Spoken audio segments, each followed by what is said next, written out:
By one get one offer নিয়ে আপনিও ধোঁকা খাচ্ছেন না তো? কিছুদিন আগে আমি একটা রেস্টুরেন্টে দেখলাম লেখা ছিল buy one get one free. কিন্তু এটা দেখে খুব সাধারণ একটা অফার মনে হচ্ছে, তাই না? কিন্তু এর পিছনে খুব ভয়ঙ্কর একটা মার্কেটিং স্ট্র্যাটেজি কাজ করে। আপনারা ভাবতে পারেন এ আবার নতুন কি? কোম্পানি তাদের মার্কেটিং এর জন্য একটির সাথে আরেকটি প্রোডাক্ট লসে দিয়ে দিচ্ছে যেন আপনি তাদের রেগুলার কাস্টমার হন। কিন্তু বিষয়টা এতটাও সহজ নয়। আসলে কোম্পানির লক্ষ্য আপনাকে দিয়ে তাদের বেশি প্রোডাক্ট কেনানোর অভ্যাস তৈরি করানো। এখানে তারা যা করে, রেগুলার প্রাইসের থেকে একটু দাম বাড়িয়ে দেয় যেন তাদের লস না হয়, বরং একটু লাভই হয়। একসাথে বেশি বিক্রি হয়, যার ফলে তাদের মোট প্রফিটটাও মোটামুটি ভালোই হয়।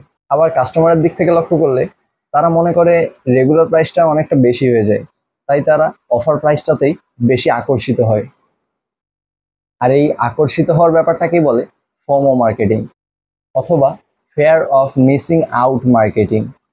আর এর সাথেই buy one get one free শুধুমাত্র একটা অফার নয়, একটা দুর্দান্ত মার্কেটিং স্ট্র্যাটেজি।